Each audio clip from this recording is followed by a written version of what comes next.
Monza, 5 lettres qui résonnent comme un appel à la vitesse dans le cœur des tifosi. Bonjour à tous et bienvenue dans ce nouveau podcast Un œil dans le rétro, consacré aujourd'hui au mythique tracé de Monza.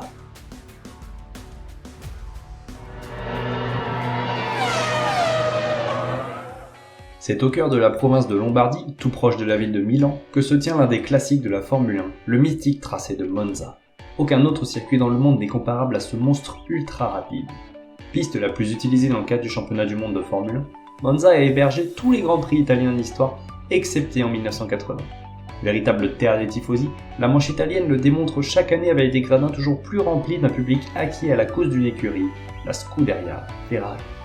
Tracé ayant peu évolué au cours du temps, il s'est pourtant vu amputé d'une partie légendaire, le fameux Autodromo. Qui ne connaît pas ce fameux ovale unique en son genre?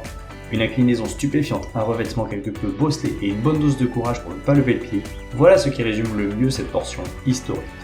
Si l'histoire retient ce passage, c'est avant tout pour son côté unique en son genre, car au final, seuls 4 grands prix se sont disputés avec la partie ovale.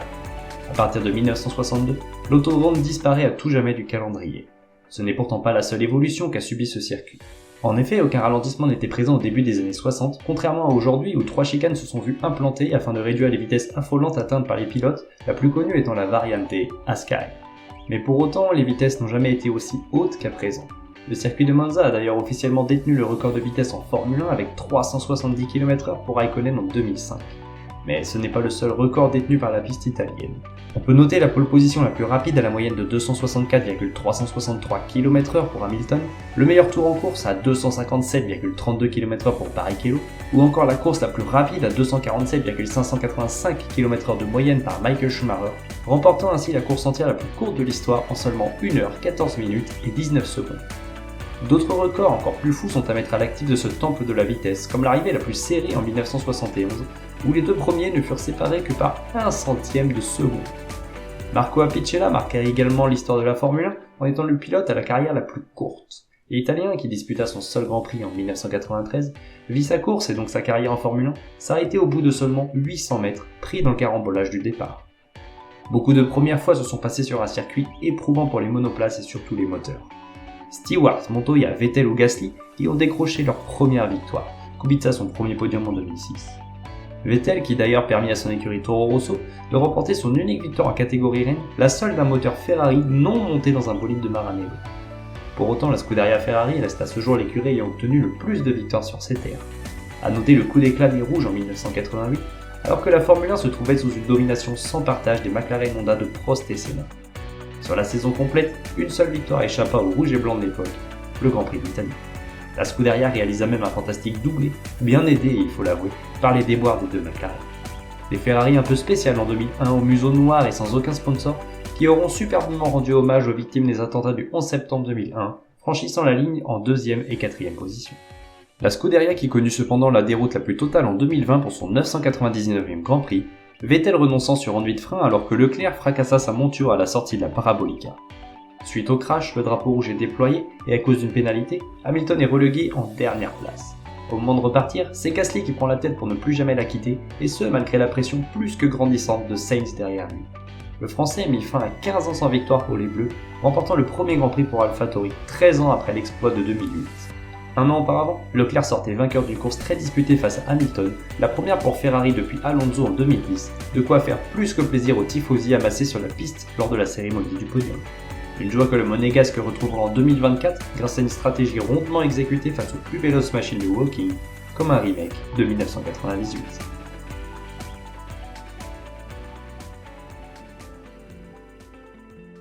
Malheureusement, le circuit de Monza ne peut être distinct des tragédies.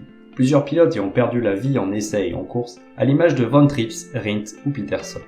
La sécurité précaire du tracé aura beaucoup fait de dégâts corporels.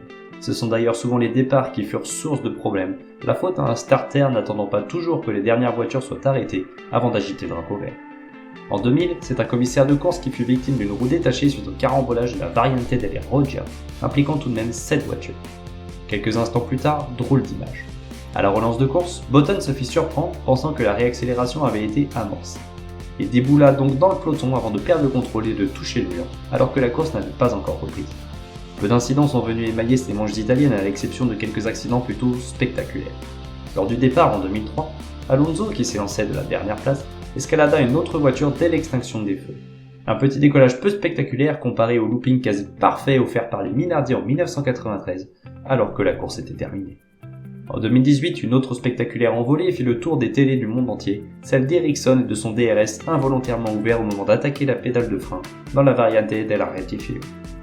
En 1990, Warwick sortit très violemment de la piste au niveau de la Parabolica, pulvérisant sa Lotus jaune qui termina sa course couchée sur le flanc au milieu du paquet.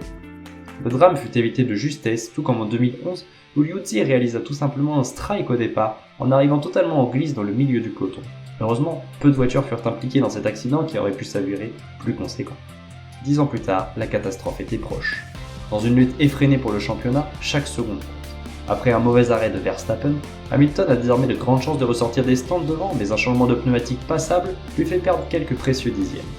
À la sortie des stands, les deux monoplaces sont côte à côte. Le Hollandais se place sur l'extérieur dans la première chicane, mais en voulant prendre le virage à gauche, sa Red Bull décolla sur un départ. Les roues des deux bolides s'entrechoquent et en un instant, voilà la machine autrichienne sur la Mercedes, non sans toucher le casque de Hamilton. Le halo lui a très probablement sauvé la vie, reste qu'à cet instant précis, aucun des deux prétendants ne verra l'arrivée.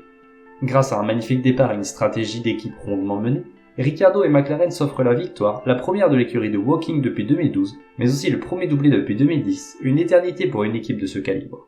Un doublé qu'aurait bien signé dès demain Ferrari en 1995, mais en l'espace d'une dizaine de boucles, la Maestria tourne à la Bérésina. Les caméras se détachent tout d'abord de la monoplace d'Alesi, cassant littéralement l'une des suspensions de son équipier Berger dans le choc. Quelques instants plus tard, c'est également un bras de suspension meurtri qui contraint l'Avignonnais à mettre pied à terre. Des problèmes techniques que ne connaîtra pas Lauda en 1976, lui qui décida de revenir dès la manche italienne en compétition malgré ses blessures, la même où il avait accroché son premier titre pilote un an auparavant. C'est également sur cet autodrome que se décida le tout premier sacre de l'histoire, avec un Giuseppe Farina l'emportant sur Juan Manuel Fangio en 1950. 46 ans plus tard, Michael Schumacher s'impose pour sa première en rouge, tout juste 10 ans avant d'y accrocher sa 90e, théâtre de son annonce de retraite sportive, enfin, de sa petite pause.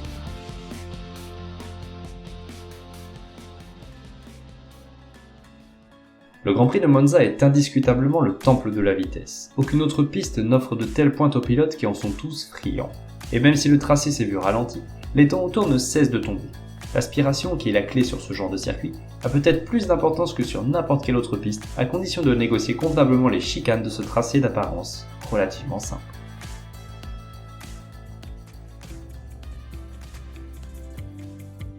Si le circuit de Monza devait se résumer en quelques chiffres, nous pourrions dire qu'il a été présent au calendrier de la Formule 1 de 1950 à 1979, puis de 1981 à aujourd'hui.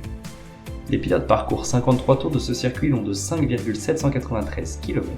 Le meilleur temps en qualification a été établi par Lewis Hamilton en 1 minute 18 secondes et 887 millièmes en 2020, alors qu'il faut remonter à 2004 et Barrichello pour voir le meilleur tour en course jamais réalisé en 1 minute 21 secondes et 46 millièmes.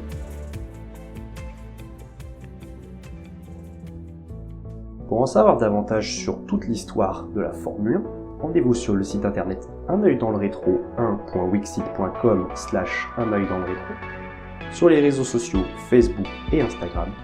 Et quant à moi, je vous dis à bientôt pour un nouveau coup d'œil dans le rétro.